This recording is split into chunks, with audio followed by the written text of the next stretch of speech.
Welcome to Strings Attached Street Ministries. You know, today has been starting out to be a pretty, weird day, you could say. Well, I got out early this morning, sitting in a parking lot, had my signs on. All of a sudden, this young man walks up. He was in sort of into tears, you know. He wasn't doing too well, I could tell. Almost think he was coming off of a high, which actually I'm pretty sure he was.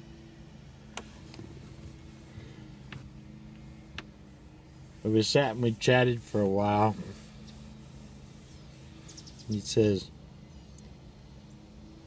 "So tell me more about this man named Jesus." I said, "So you've heard about him?" He said, "Yeah, I went to church when I was a young boy. The grandma, she used to force me to go to church with her every Sunday morning." I said, "So what happened?" Well,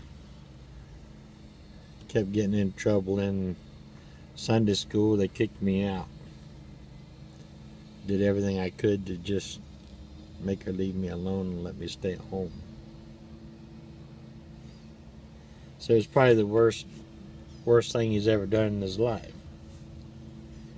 I said, well, sort of can relate. So we started chatting, and he told me about his life. I was sharing a lot of my life and stories. Come to find out, we had a lot of similarities. It was almost very unique, you know, in the things that we've done in life, the successes we've had, the struggles that we've had, a lot of things, you know, we both could relate to. Addictions. We've really went through a lot of, seen a lot of pain in this world, but yet both of us was, I'm not going to say innocent, but we were really not mean people, you know. We wouldn't go out of our way to hurt somebody. And he was struggling with his addiction now. Got hooked on meth, and the reason that he struggle with that this time is because of the lack of hope that this world offers.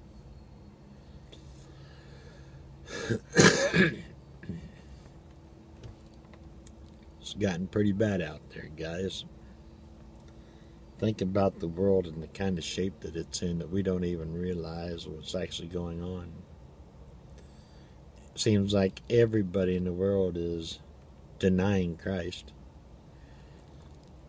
It's like the thing now, you know.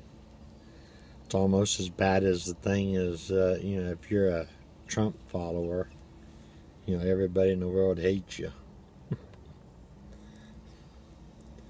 Then you sit back and you look at it, and even Trump himself, you know, look at all the things. The man gave up a cushy $1 billion life, you know, as a billionaire. Didn't have to even raise a finger off of his dinner plate at night to do anything. Had anything in the world that he needed, he gave it pretty much all up just to become president, for all sake. Didn't even accept a salary. Donated his own salary away, and all he did was just try to make things better for the people in the world, because he saw what kind of shit this world's falling into.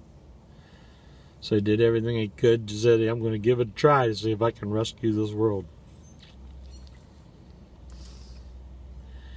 And people have done nothing but bash him for different things, and if he did it, that's beside the point. But the thing is, it's the true who he is now. What he has given up and what he has done for even them. To hopefully save it from crashing to the ground.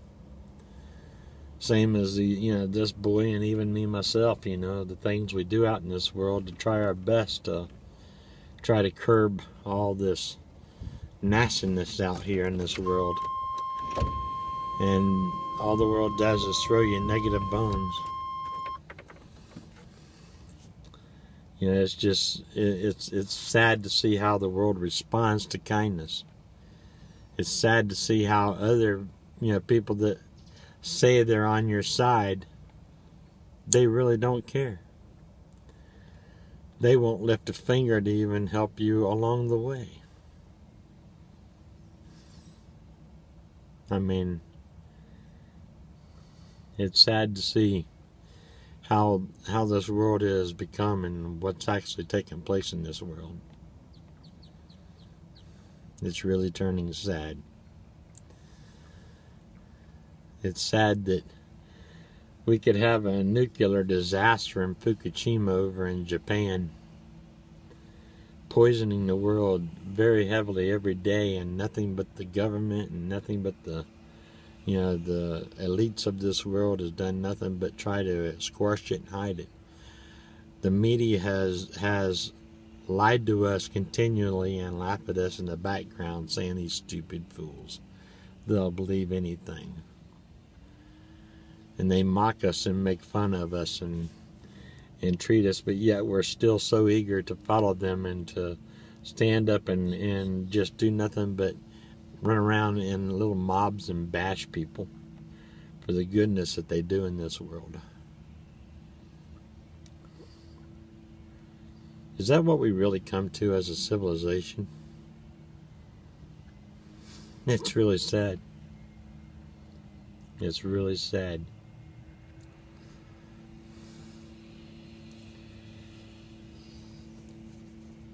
So I get out of my truck and I was out of cigarettes. So I go into my little shop, walk in the door and tell them what I needed and everything. So another gentleman standing there in front of me, he was cashing out before I was. He had walked by and stared at us as we were talking out in the parking lot. He said, "So tell me about this prayer van." I says, "Well, it's just a ministry that I do. It's a ministry that I was called into, and all I do is go around and help people. And people that are in need or need prayer, they come and they chat with me, and I do everything I can to console with them and to show them agape love by trying my best to do anything I can to help them, get through their troubled times." He says, "Well, most ministries like you see out here, it's all about the money. It's all about them. I said, "Yeah, it's true. People are willing to see a disaster come along and they'll donate millions and millions and millions to different organizations for disaster relief. And knowing that 92% or better of all those funds that come in the door feed the top 5 people in the company. And then the rest trickles down and they try to do something with it. Which is really sad, it's called greed. But people still continue to give and give and give to those kind of ministries. I said, "Yeah, I've done the statistics. I understand what you're saying, and I sort of feel the same way in a way." He's like, "So how do you fund your ministry?" I says, "I don't. It struggles every second of every day. The only time I can get out and do something is when I've made a few little bucks the day before to be able to put gas in the van or to you know, to do what I can to continue on every single moment. I said, yeah, they turned my phone off yesterday because I couldn't pay the payment. And then 4 hours later, I get a small little job. I do my job and I go straight to the place and I pay my payments, so they turn my phone back on. Now think about that. I'm debt free. The only debt that I have is my normal, my normal stuff that you have, like your cell phone. Well, you can't pay it off. I own my cell phone, but I mean, you still got your monthly fee that you got to come up with. I own my truck, but I still got to have money to put gas in the thing. Don't do no good sitting there. I got a $900 insurance bill coming up, and today's what, the 23rd? So I've got 6 more days to pay that. I've got like $10 in my name.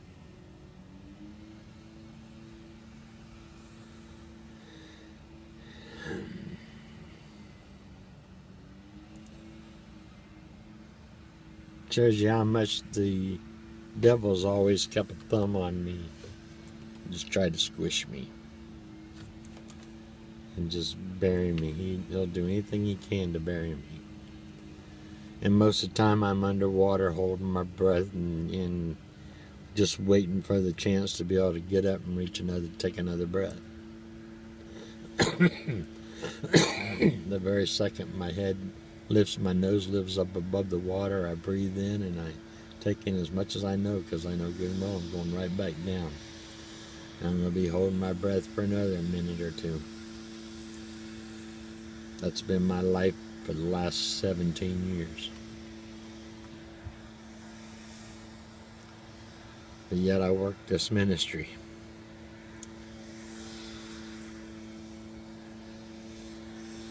The money that I've poured into this ministry, the things that this ministry has done for others, and to help people with their brokenness, and see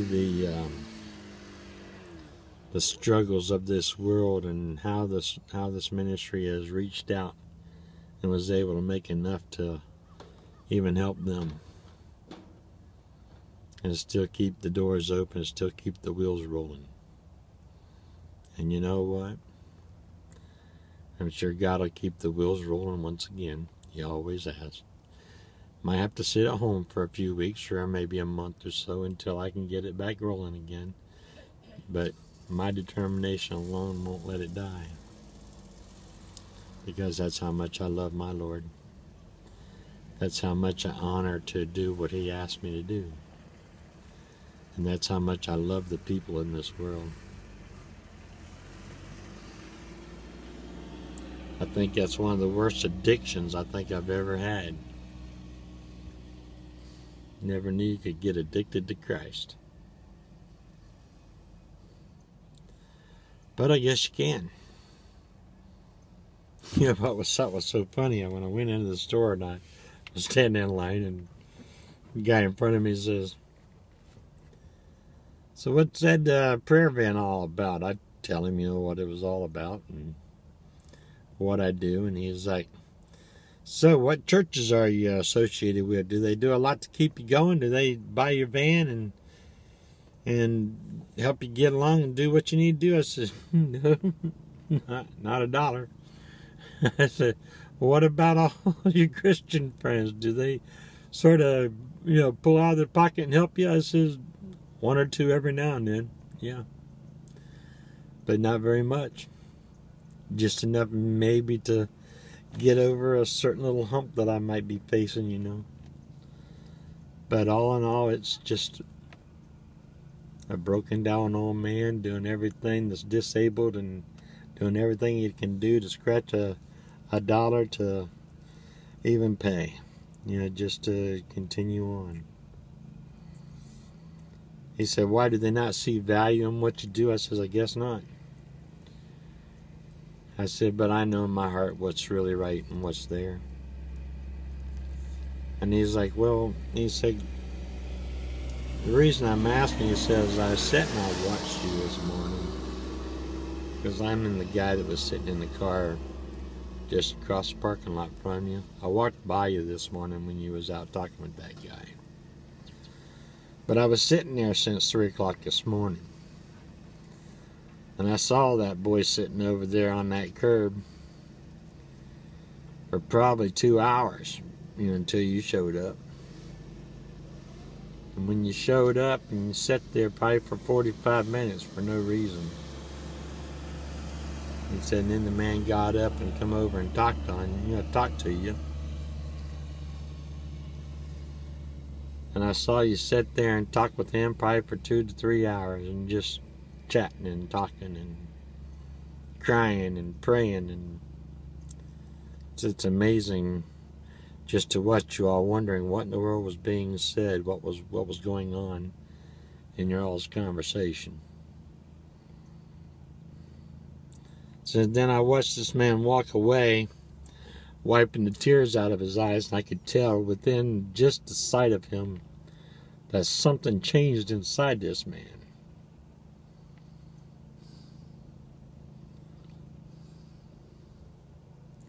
That's when I realized that the ministry that you have is very valuable. You change lives. You're the first ministry I've ever seen that actually does something. Kudos to you. He says, well, I don't have a whole lot to spend to you, or to give to you, but I'd like to help you out if I can. I says, well, you don't have to, but, any little bit always helps. I never turn it down. So he looks up to the guy at the cash register and says, give me 2 Mega Millions. That's for the big lottery that's coming up. I guess it's reached up to something like $1.5 billion or something stupid. Think about it, $1.5 billion. He says, I don't have, it says, I'm sure $5 ain't gonna get you very far down the road, he says, but at least now you have a chance of hopefully really changing the whole idea. So the man gives me 2 Mega Million tickets for this next lottery coming up. No, I don't play the lottery. I don't have the money to play the lottery or waste it on there. I'm too busy scrapping from day to day just for $1 or $2 that I do get. But wouldn't that be ironic? And he's like, well, he says, I'm sorry about that. He says, I know it's probably going against, he says, how could I expect a sinful act like this, like gambling, to be used for ministry? I said, dude, let me tell you a story. And then I started telling him about that video I made about me at the casino. I looked back in my archives. You'll hopefully find it. It's just crazy to see how God has funded this ministry from time to time. And who knows? Maybe I'll have $1.6 billion, tomorrow. That would be really nice, I guess. I'll definitely watch the play and check my ticket for sure, but, do I expect it? No, not at all. But it would be nice if we come that way. It would sure baffle me. But I said, that's the kindest gesture that anyone's ever made for me. I said, it's, I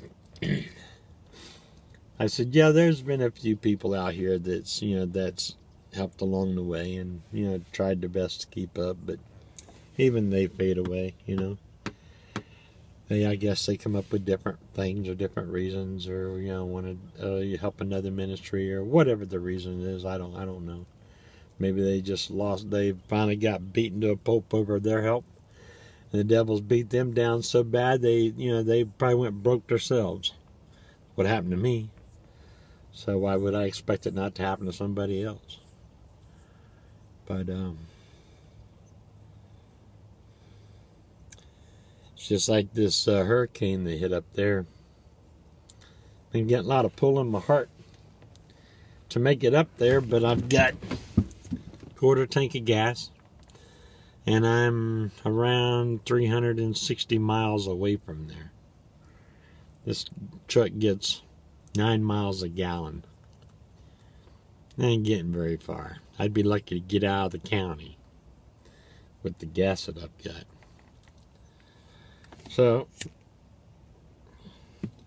all I could do is sit here and pray for them. People say, well, you spend a lot of money on them cigarettes there, boy. Well, no, I don't. These are cigars.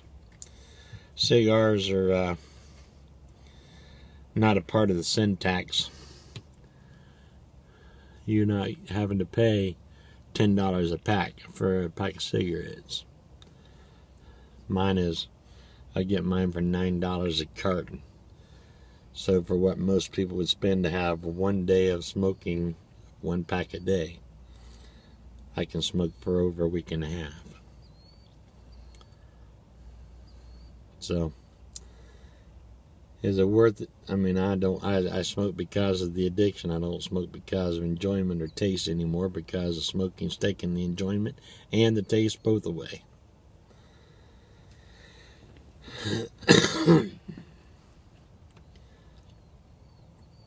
But anyway,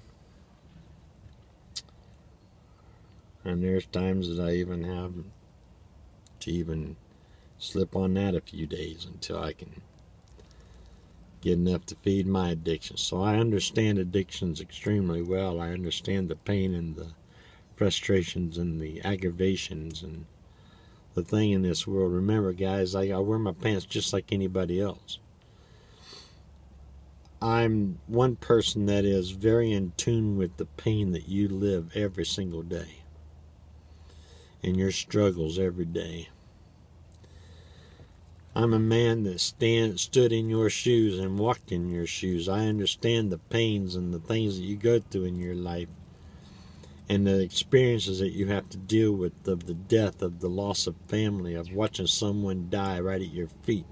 I've seen it, I've done it, I've felt it. I understand to see what it is to have a sick child. I understand to see what it is to have, the bad, consequences of your actions.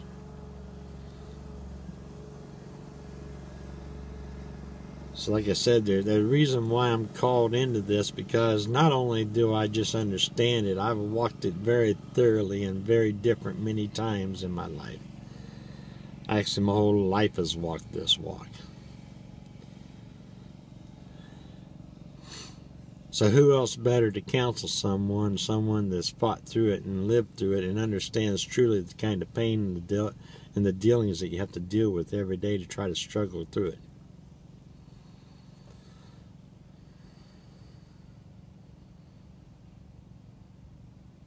What would I do with $1.6 billion? I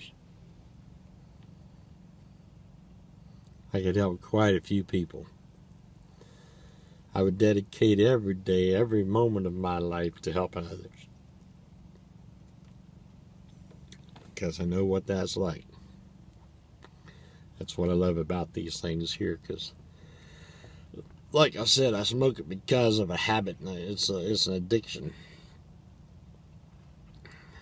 And with these things, if you don't puff on them, they go out. So one cigarette lasts me for 4 hours.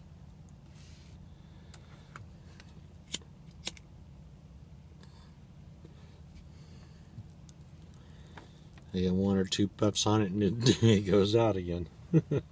But hey, that's good. That's a good thing.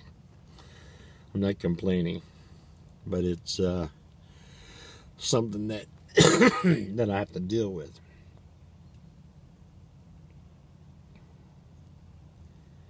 But then yet people still condemn me because of that. They're like, well, how come God hasn't released you of that? Well, you know what? as sinful as I was and as disgusting as I was in my entire life, God has released me of many, many, many, many miracles. Of many things He's taken away. But He left me one. And that one is one that I have to fight on my own.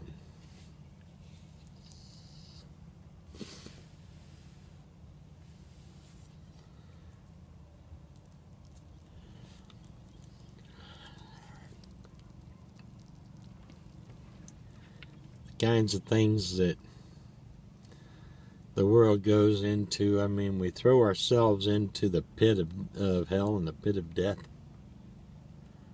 I don't get it. I really don't.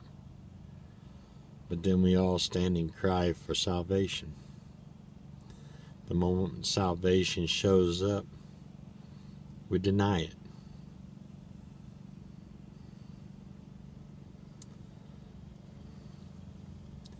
Do you know how many times and how many times someone says, Jim, I believe in you, I'll stand with you, and I'll do anything I can. I won't let you fail. Well, you know what? There's only one man so far in this world that's ever done just that. And that's my old buddy Jack.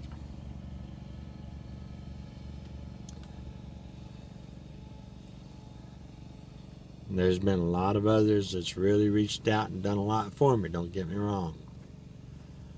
But when I needed them most, there was nowhere to be found. Jack is the only one that seeks me out, that looks over my shoulder, that watches every step I make, watches every move that I make. And every single time I'm about ready to stumble my feet, the man reaches down and picks up the stones and tosses them to the side, grabs my arm and keeps me from falling.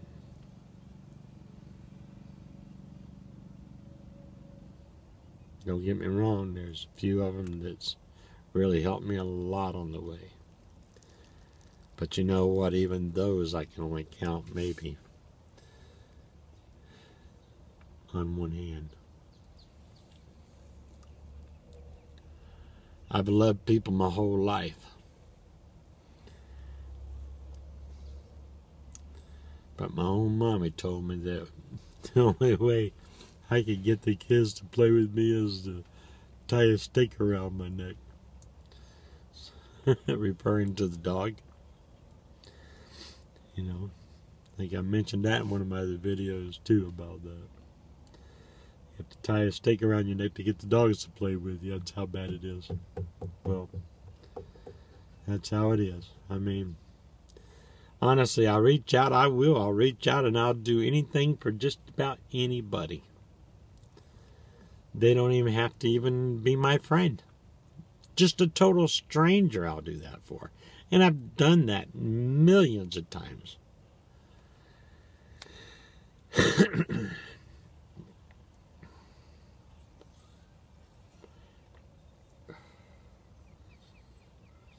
But then you get so bad sometimes that you're forced to eat a peanut butter sandwich. Can't even afford the jelly on it. Really? You have to wash it down without a nice cold glass of milk. No. You have to use a hot bottle of water.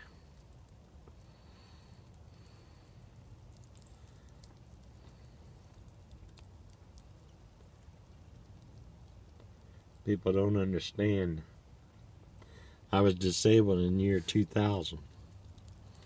I have no income. Every single dollar I've ever had since 2000, I've had to scratch and suffer. I have to go out and I have to work and do a job and then come back from that job and take 3 days to recuperate over that job. But yet I still have to do it to be able to make that just a few little bucks to keep me going every day. And then I literally live in pain for 3 days of excruciating pain that most people would be in the hospital for.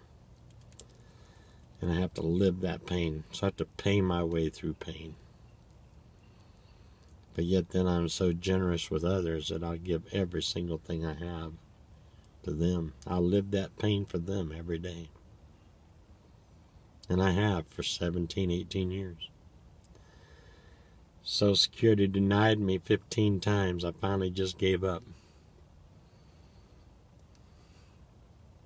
I can't even get disability. I can't get any kind of assistance or help. Everywhere I turn, they always turn me down. No, you don't fit the criteria. Yeah, if you're a white man in this world, don't expect any hope or any help from any associations, or any charity lines or anything else you see. It just ain't happening. Besides the the health problems and the health issues, I have to rely on prayer to get through those. Because a miracle and healing is the only way I'll be able to get through it. Sure can't get it to help any other way. I believe in holistic medicine. I do everything I can. I'm very good at it, actually, in healing, because of using herbs and spices and pressure points and different things. And I've learned an awful lot about my body and how to heal my body and what it takes to heal, which is other ways that I can actually help other people out there that are struggling. I can help them with a lot of different ways, and I have many, many, many ways. My mind, the one good thing the Lord has given me is a vast of knowledge. A total vast of knowledge is inside of my head. And He pulls those cards every day, to help somebody else, which I'm very thankful for. But what I'm asking of you guys is, sure, I need prayer too. I do. But what I need is help. I need you all to get off your butts and go out and help me change this world. I can't do it by myself. I need you all to get out there and help me too. I need you to get out there and start feeling the same blessings that I have. Get out there and start help changing lives. Do something. Be somebody. Don't just talk the talk. Walk the walk. If it takes 3 hours to talk to someone on the side of the road because they're so in such pain, to save that man's soul is worth every bit of that 3 hours. I'll spend 100 hours if I have to. That's how important that soul is to me.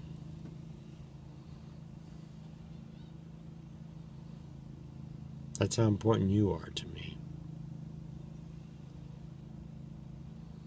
And if you need to pick up a phone and call me, or if you need anything I can do, any way I can help you,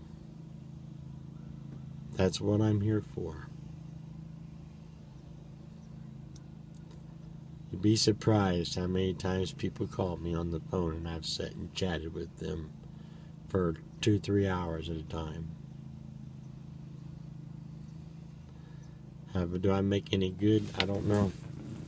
Have they asked for my advice and my wisdom? Sure, that's the only thing I have to offer. But without advice and wisdom, I know I've changed their life.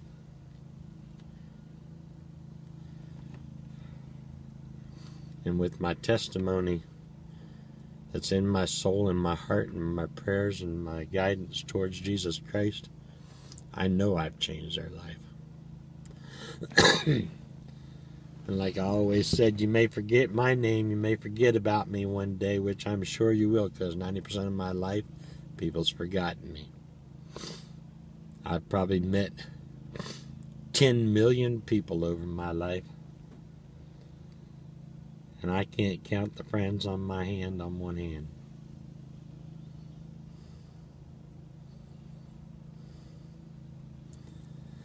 So that's what I got to say to you. People don't understand loneliness until you can actually be alone when you're in a major crowd. That's when loneliness really hurts. It's not being out in the woods. It's not being away from people. It's when you're right in the middle of a city and you're walking around hundreds and hundreds of people, bumping into them, but yet you feel the loneliest you've ever felt in your entire life. Hopeless. Knowing that not one person even knows or cares that you even exist. That's the way life can get you down. That's the way life can hold you down. That's the way the devil plays with your mind.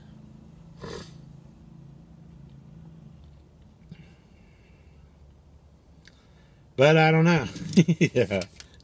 Maybe hope. Yeah. Anyway, we'll see, right? Oh, gosh. Hey, I love you guys. Y'all have a great day. Just wanted to give you an update. Everything's fine with me. Everything in this world is going... I'm surviving, put it that way. I'm still breathing. I'm on this side of the daisies. So, that's a good thing. It's a good way to start your morning.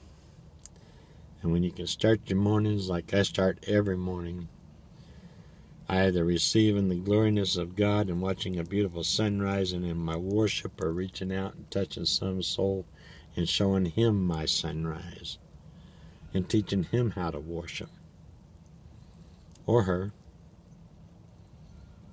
That's what makes the world go around. That's what changes lives in this world. And all I can say is get out there. I've tried this live chat thing. Guys, I've tried it vigorously. 10, 12 times. Maybe even more. I've studied and I've studied on that thing, and I've went through my settings, and I've done everything I could possibly do to figure it out. But the way I stand is when I run it with my phone, not only can I not read my messages that you are sending to me, you can't see me. For some reason the video just locks up. So I said, all right, well, I'll be smart and I'll go to my computer. And I flip on my computer, I run it through my computer. And with my computer, you can see the video perfectly, but you can't hear a word I'm saying.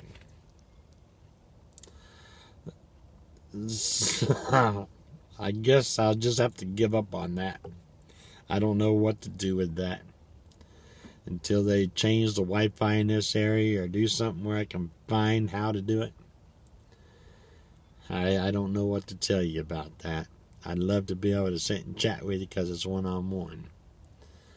But I truly like to spend time with each one of you and actually get to, that way you get to know who I am in real time, and I get to know who you are in real time. But apparently technology just doesn't have that available for us right now. At least not for me. I don't know how all these other people that are out here just farting around in this world, they get it. They do it just fine. I mean, it just shows you how the devil squishes me, and psst, psst, psst. Every time I turn around, he's always got to throw a kink into something. So, of course, yeah. I mean, I'm running off of a 10-year-old phone. Maybe I need an upgrade, but hey, it's working. That's the only thing I got. It's all I can afford. So, let's just keep that going. Anyway, well, that's an update for you. Just wanted to share, touch base with you, let you know what's been going on with me, let you know a little bit about what happened with the ministry, show you that we're still out there as much as we possibly can to stay in touch with everybody. I just want you to get out there and help me, because the devil seems to hold me, strap me in the into the ground and where I can't even hardly wiggle anymore. So I'm leaving it up to you to keep on my, keep standing beside of me and at least continue the movement throughout the world. If I can't do it, maybe you can. But you got my prayers as well. God bless you all. Have a great day.